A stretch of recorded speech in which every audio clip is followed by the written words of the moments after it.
नमस्कार मित्रांनो,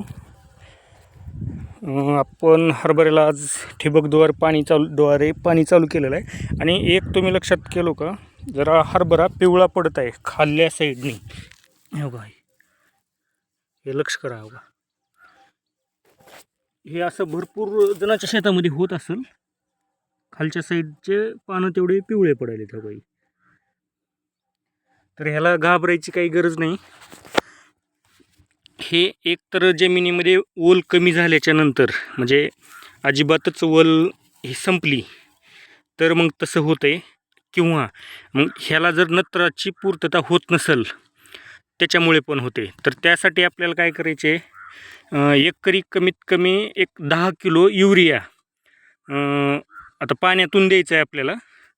आणि जर स्प्रिंकलरच्या अगोदर तुम्ही फेकून पुन्हा जरी स्प्रिंकलर फिरवलं, म्हणजे चालू केलं तरी चालतंय. आता हे माझ्याकडे ड्रीप उपलब्ध आहे म्हणून आम्ही ड्रीपनं सोडलेलं आहे. आता हे लक्ष करा. हे बघा, खालच्या साईडने आहेत ना ही पानं. आता कॅमेऱ्यातून जास्ती दिसायले का नाही की, पण हे खालच्या साईडनं पानं पिवळे पडत चाललेत. हे फक्त पाण्याचीच डेफिशियन्सी आहे, दुसरं काहीच नाही. ह्याला नत्र अवेलेबल होत नसेल तर मग युरिया द्या, किंवा मग आपलं 19-19 पण जरा चांगलं दाट फवारल्यास पण हे व्यवस्थित होऊन जाते.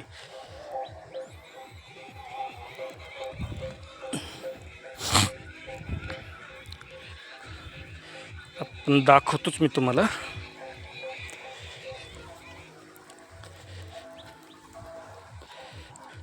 हे असं लांबून बघितलं का हरभरा चांगला व्यवस्थित दिसते, पण जवळ आल्यास लक्षात येते खालच्या साईडचे पानं पूर्ण पिवळे पडत चाललेत. आणि आपल्याला पीक काय म्हणतं हे प्रत्येक शेतकऱ्याला तर समजतेच.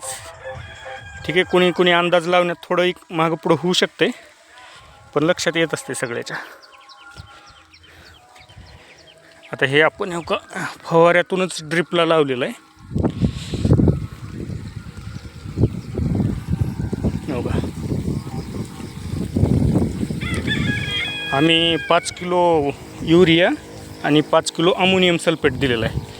कारण आपल्याकडं अमोनिया पण शिल्लक होता. अमोनियाचं पण काम पिवळं करायचं आहे, म्हणजे पिवळे झालेली पानं एकदम हिरवे करते ते ना. हे बघा, तिथून आपण ड्रिपला जोडलेलं आहे. हे असं प्रत्येकाकडं चार्जिंगचे तर फवारे असते त्याच्यावर चालू आहे. आणि हे डायरेक्ट ठिबक आतरलेलं आहे. याच्यामध्ये हरभरा आहे, त्याच्यामध्ये आपलं चलत राहते. तर कुणाचे असं जर खाल्ल्या साईडनं पिवळं होत असेल तर तो मरीचा प्रकार नसते. हरभरा मरणे हा वेगळा विषय. हरभरा मरत असल्यास वरच्या साईडनं मरत येतो आहे. हे खालच्या साईडनं पानं पिवळे पडून ते पानं गळून पडतात. ह्याला मर म्हणायचं नाही. ठीक आहे मित्रांनो, धन्यवाद. कुणाला असा प्रॉब्लेम येत असेल तर युरिया टाका, किंवा मग असं ड्रिपनं काय सहसा सगळ्याकडे नसते, पण पाण्याच्या अगोदर युरिया टाका आणि पाणी द्या, काहीच अडचण नाही. ठीक आहे मित्रांनो, धन्यवाद.